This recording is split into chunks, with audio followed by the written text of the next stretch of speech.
오늘은 데이터 분석의 통계 과목에서 수학 포기자들을 위한 수학 부담 없이 배우는 추론 통계 입문입니다. 통계는 데이터 분석에서 하드 스킬 영역입니다. 통계는 절대로 어렵지 않습니다. 우리가 복잡한 수학 공식과 함께 통계를 배웠기 때문에 어렵게 느껴졌다고 생각합니다. 물론 수학 공식은 중요합니다. 하지만 데이터 분석에서는 이런 수학적 처리는 사람보다 훨씬 빠른 컴퓨터가 정확하게 계산을 해주고 있습니다. 우리는 통계적 개념과 수학적 이론을 명확하게 이해를 하고 있다면 데이터 분석 영역에서는 아무런 문제가 없습니다. 이번 영상의 목적은 수학 포기자들을 위한 수학 부담 없이 배우는 추론 통계 입문입니다. 따라서 깊이 있는 어떤 수학적인 접근보다는 통계에 대한 용어, 개념을 잡을 수 있도록 강의를 구성했습니다. 목차는 통계와 추론 통계의 정의를 알아보고 표본 추출과 표본 분포, 확률과 확률 분포, 점 추정과 구간 추정, 가설 검증의 기초, 카이 제곱 검정, T 검정, 분산 분석, 상관 분석 순으로 알아보겠습니다. 다섯 번째, 점 추정과 구간 추정입니다. 개요입니다. 점 추정은 모집단의 모수를 추정하기 위해 단일값을 사용하는 방법입니다. 점은 포인트입니다. 즉 단일값이라는 말이죠. 구간 추정은 모집단의 모수가 특정 범위 내에 존재할 확률을 제공하는 방법입니다. 즉 구간 추정은 신뢰도를 제시하면서 특정 범위에서 모수를 추정하는 방법입니다. 점 추정의 종류는 모 평균의 점 추정, 모 분산의 점 추정, 모 비율의 점 추정이 있습니다. 모 평균의 점 추정은 샘플이 독립적으로 선택되고 그 표본의 평균으로부터 모 평균을 점 추정할 수 있습니다. 점 추정은 모집단의 모수를 추정하기 위해 단일값을 사용하는 방법입니다. 모 분산의 점 추정, 샘플이 독립적으로 선택되고 표본의 분산으로 모 분산을 점 추정합니다. 모 비율의 점 추정, 샘플이 독립적으로 선택되고 표본에서 해당 사건이 발생한 비율로 모 비율을 점 추정합니다. 구간 추정에 사용되는 통계량, confidential level, 신뢰 수준은 신뢰 구간을 반복하여 구성했을 때 신뢰 구간에서 모집단의 모수가 포함될 비율입니다. 또는 신뢰 수준은 신뢰 구간이 모수를 포함하는 장기적인 비율입니다. confidential interval, 신뢰 구간은 모수를 추정하기 위해 표본으로부터 계산된 구간이고요. 따라서 표본에 따라서 신뢰 구간은 달라질 수가 있습니다. 예를 들어서 신뢰 수준 95%라는 말은 동일한 방법으로 신뢰 구간을 100번 구성하게 되면 그중 95번은 추정된 구간에 모수가 있다는 말입니다. significance level, 유의 수준은 신뢰 수준이 1-알파이고요. 여기서 알파가 바로 유의 수준이고 유의 수준은 1종 오류가 되는 겁니다. 즉 1종 오류는 기무가설이 참일 때 아니야, 참이 아니야 라고 하는 기각할 확률을 말하고요. 이 유의 수준은 신뢰 수준 1-알파에 대응을 하며 동일한 실험을 반복을 할 때 신뢰 구간이 모수를 포함하지 않을 장기적인 비율입니다. 신뢰 수준, 신뢰 구간, 유의 수준. 방금 정의를 설명을 드렸는데요. 조금 어려울 수 있습니다. 아래 그림과 같은 분포가 있습니다. 이 표본의 평균이 x바이고요. 이 표본은 좌우 대칭 표본입니다. 신뢰 수준 95%라는 말은 1-알파가 됩니다. 이 알파라고 하는 것이 바로 유의 수준이 됩니다. 그러면 1-알파가 95가 되려면 이 알파, 즉 유의 수준은 5%가 되겠죠. 그리고 이 유의 수준 5%는 이게 양쪽일 수도 있고 한쪽일 수도 있지만 양쪽이라고 했을 때 아래 그림 같은 경우는 양측 검정 입니다. 뒤쪽에서 설명드리겠지만 양 끝단의 빨간색 면적의 합이 5%라는 말입니다. 5%가 바로 기무가설이 참인데 거짓이라고 판단하는, 즉 일종 오류가 발생할 수 있는 영역입니다. 이 영역은 유의 수준에 의해서 결정이 됩니다. 자, 예를 들어 보겠습니다. 대선이 다가오고 있습니다. 여론조사 기관에서 1000명을 대상으로 A 정당 지지가 52%, B 정당 지지가 48%라고 하고 신뢰 수준 95%라고 발표를 하고 있습니다. 즉, 이 말은 만약에 A 정당 오차 범위가 3이라고 하면 A 정당의 신뢰 구간은 49에서 55%가 되겠죠. 신뢰 수준은 우리가 95%라고 했습니다. 그러면 신뢰 수준은 1-유의 수준이거든요. 그렇기 때문에 유의 수준이 0.05, 즉 5%가 되는 거죠. 그러면 A 정당의 실제 지지율이 신뢰 구간에 있을 확률이 95%라는 말입니다. 유의 수준 5%라는 말은 A 정당의 실제 지지율이 신뢰 구간 외에 있을 확률이 5%라는 말입니다. 이것을 아니야, 거짓이야 라고 말할 수 있는 확률이 5%란 말이죠. 이 알파 유의 수준이라고 하고 이 유의 수준을 우리는 오차율이라고 하고 신뢰 수준, 유의 수준은 모두 확률입니다. 구간 추정의 종류입니다. 구간 추정은 모 평균에 대한 신뢰 구간, 모 분산에 대한 신뢰 구간, 모 비율에 대한 신뢰 구간 추정이 있습니다. 모 평균에 대한 신뢰 구간. 예를 들어서 학생들 시험 점수의 평균을 추정할 때 표본의 평균을 사용하여 모집단의 평균 신뢰 구간을 계산할 수 있습니다. 두 가지 경우가 있는데요. 모집단의 표준 편차를 알고 있을 때는 모 평균에 대한 신뢰 구간은 Z분포를 사용합니다. 만약 모 집단의 표준 편차를 모를 때는 모 평균에 대한 신뢰 구간은 T분포를 사용합니다. 사실 대부분은 모 집단의 표준 편차를 모르는 경우입니다. 우리가 모 집단의 모수, 평균, 표준 편차, 분산 등 이런 모수를 모른다 하더라도 중심 극한 정리에 의해서 표본이 30개 이상이면 모집단의 분포와 상관없이 표본 평균은 정규 분포에 근사한다는 것을 우리는 알고 있습니다. 그렇기 때문에 모집단의 표준 편차를 모른다 하더라도 표본의 표준 편차를 사용하여 모집단의 평균 신뢰 구간을 계산할 수 있습니다.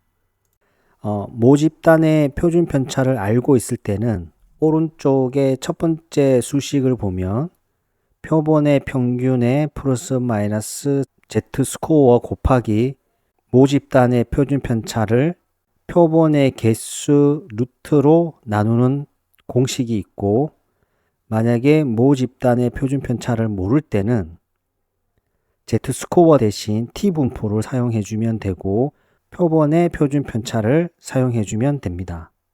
모 분산에 대한 신뢰 구간, 예를 들어서 생산 공정에서의 품질의 일관성을 평가하기 위해 표본의 분산을 사용하여 모집단의 분산 신뢰 구간을 계산할 수 있습니다.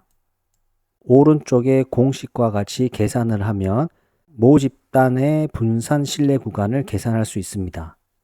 모 비율에 대한 신뢰 구간, 예를 들어서 설문조사에서 네라고 응답한 비율을 추정을 할 때 전체에서 네가 있고 아니요가 있겠죠. 거기서 네라고 하는 응답한 비율을 추정을 할 때 표본의 비율을 사용하여 모집단의 모 비율을 계산할 수 있습니다. 이거 역시 오른쪽에 보면 공식이 있습니다.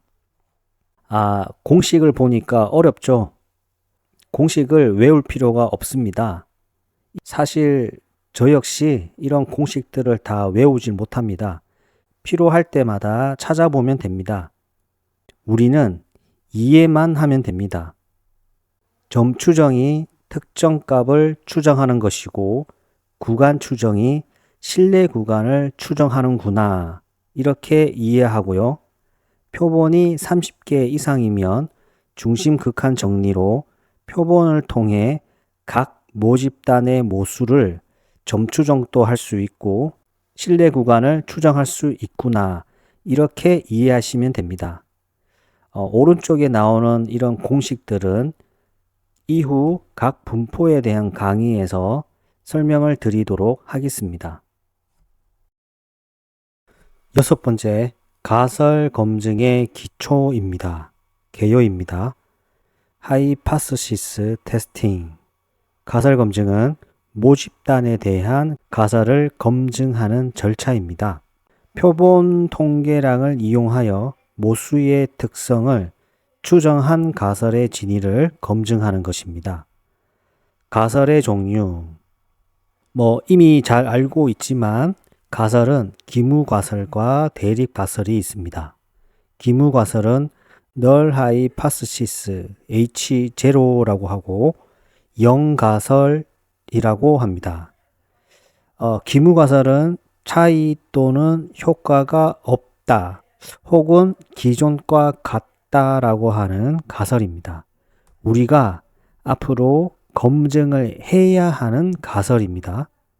대립가설은 Alternative Hypothesis H1이라고 하고 영구가설이라고 합니다. 차이 또는 효과가 있다, 기존과 다르다라는 가설입니다. 사실 우리가 알고 싶어 하는 가설인 거죠. 하지만 우리는 기무가설을 항상 참이라고 생각을 하고 분포를 검토를 합니다. 그렇기 때문에 기무가설이 기각, 즉 거절이 된다면 대립가설을 채택을 하는 것이고 기무가설이 채택이 된다면 우리는 대립가설을 거절하게 됩니다. 우리가 알고 싶어 하는 것은 대립가설이지만 우리가 검증을 할 때는 항상 기무가설을 참이다라고 가정을 하고 검증을 합니다. 가설의 형태는 일반적으로 기무가설은 기존과 같다, 같거나 작다, 크거나 같다 이렇게 가설을 수립을 하고 대립가설은 아니다, 같지 않다, 크다, 작다라고 가설 수립을 합니다. 뒤쪽에서 설명을 드리겠지만 만약에 대립가설을 같지 않다라고 하면 양측 검증이 되고 크다 혹은 작다라고 하면 단측 검증이 됩니다.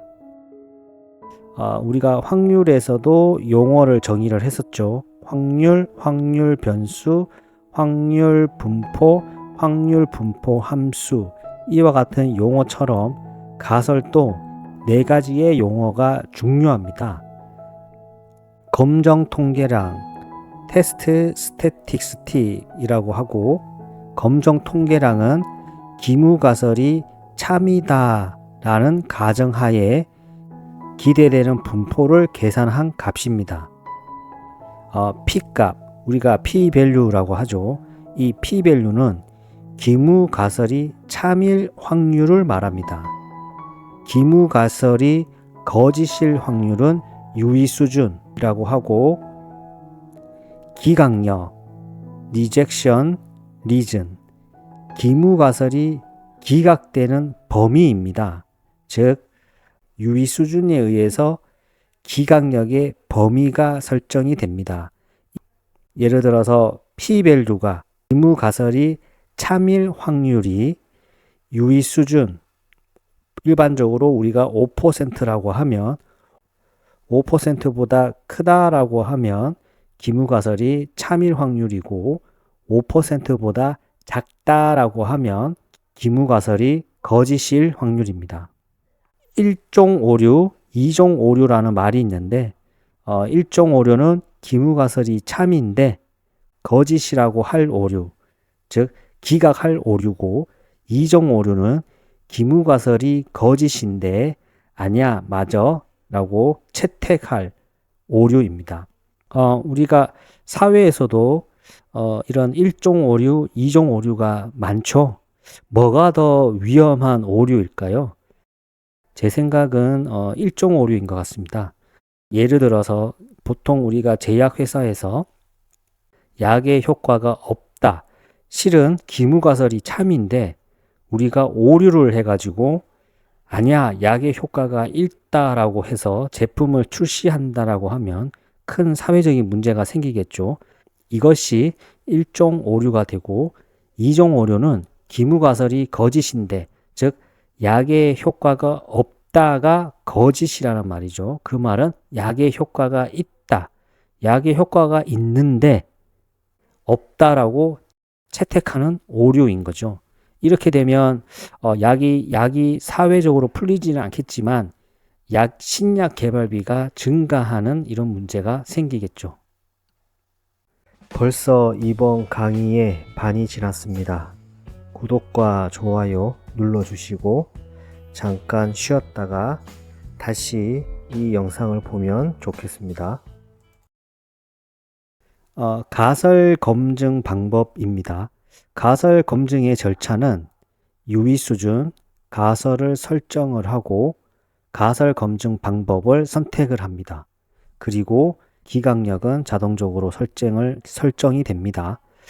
다음은 검증 통계량을 계산을 합니다. 검증 통계량을 계산을 하고, 이 검증 통계량은 기무가설이 참이다라는 가정하에 나오는 계산값이고, 이때 P-value를 통해서 통계적인 의사결정을 합니다. 기각력을 설정을 할 때 좀 전에 설명드렸다시피 양측 검증이 있고 단측 검증이 있습니다.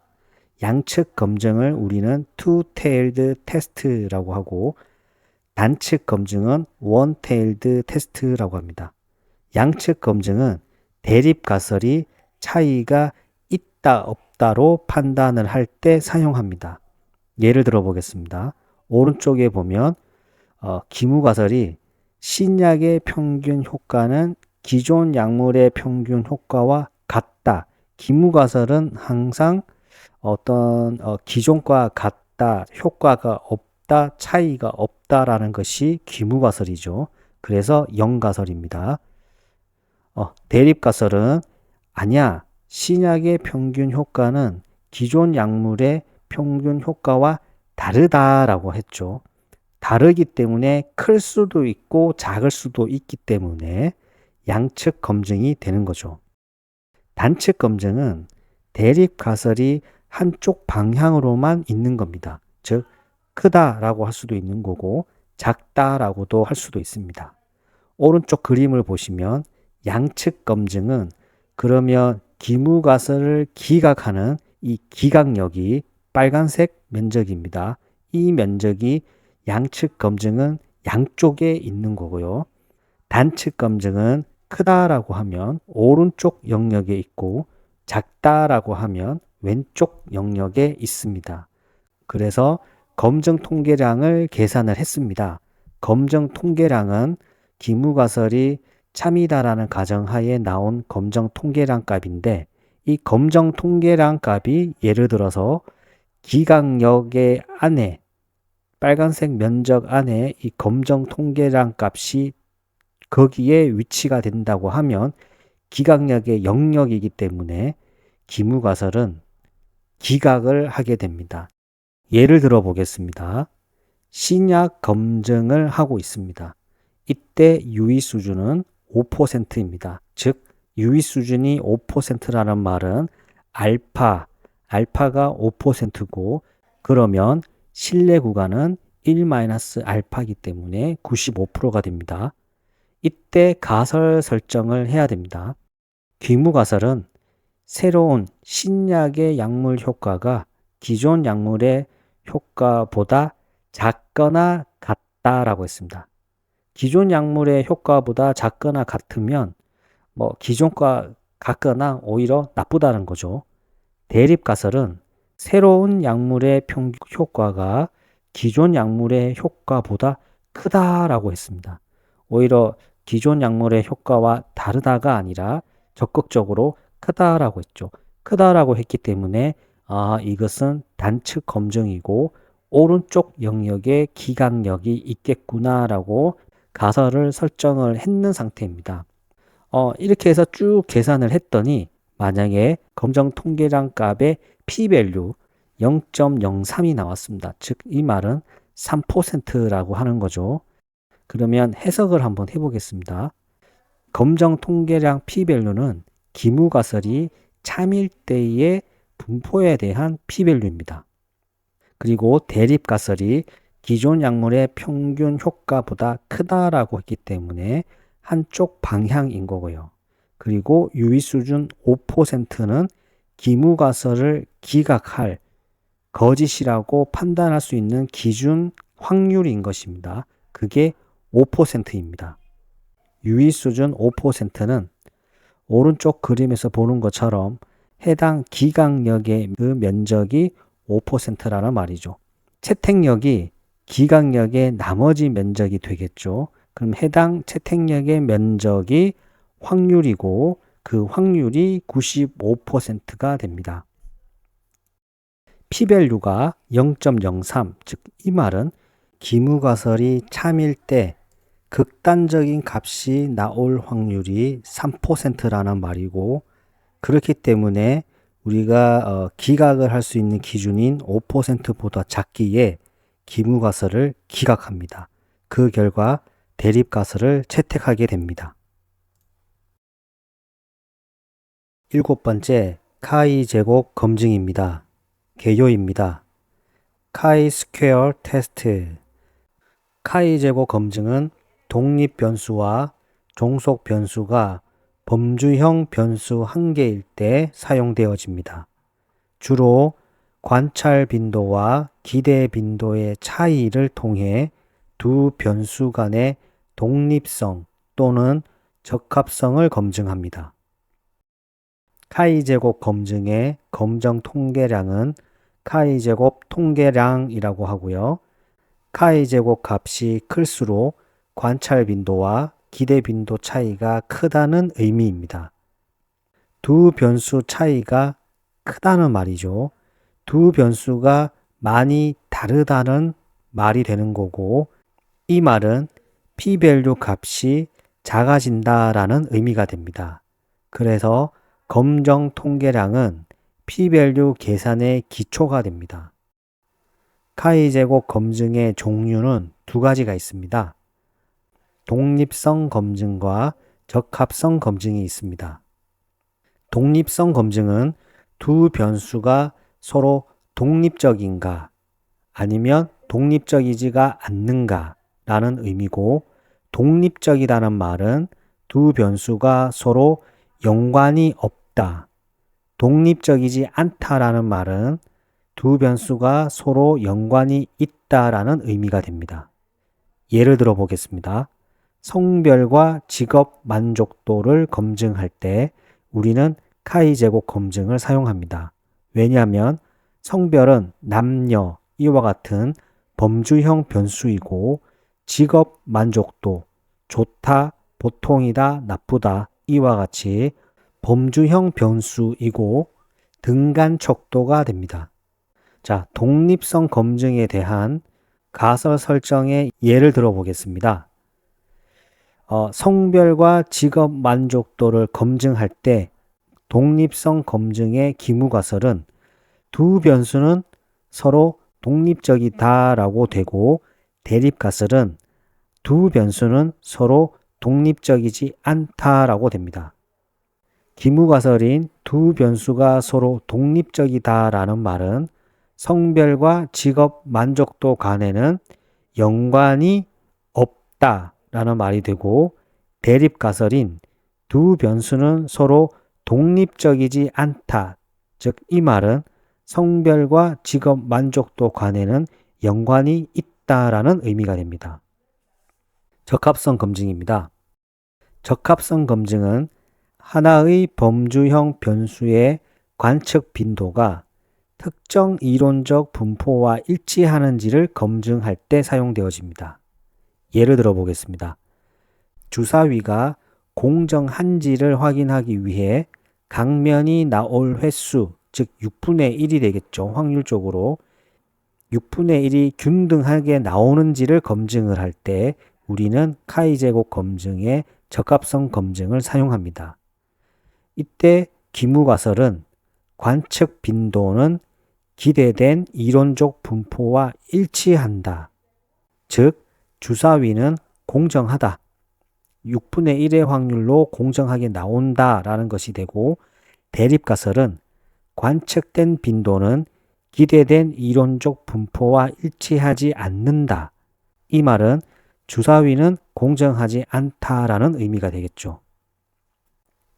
오른쪽에는 독립성 검증에 대한 카이-제곱 검증의 공식이 있고 아래쪽에는 적합성 검증에 대한 공식이 있습니다.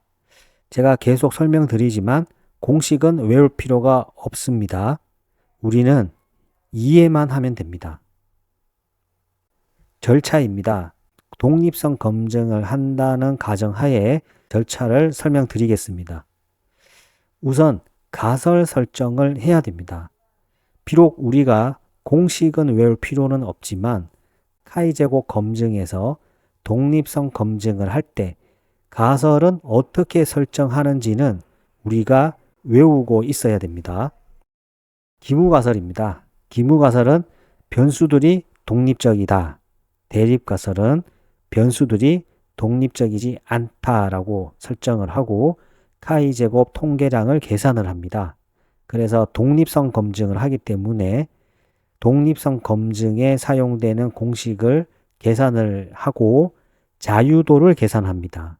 일반적으로 독립성 검증을 할 때는 행의 개수 마이너스 1개 곱하기 열의 개수 마이너스 1개가 자유도가 되고 적합성 검증을 할 때는 독립변수 예를 들어서 남녀라고 하면 그룹이 2개죠.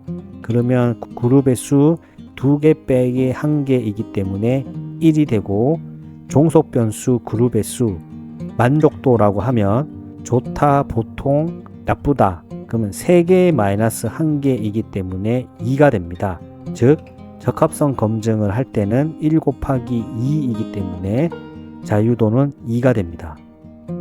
카이-제곱 통계량을 계산을 했고 우리가 유의 수준을 보통 5%라고 설정을 했다라고 하면 유의 수준과 카이-제곱 분포포를 사용하여 p-밸류를 계산할 수 있습니다.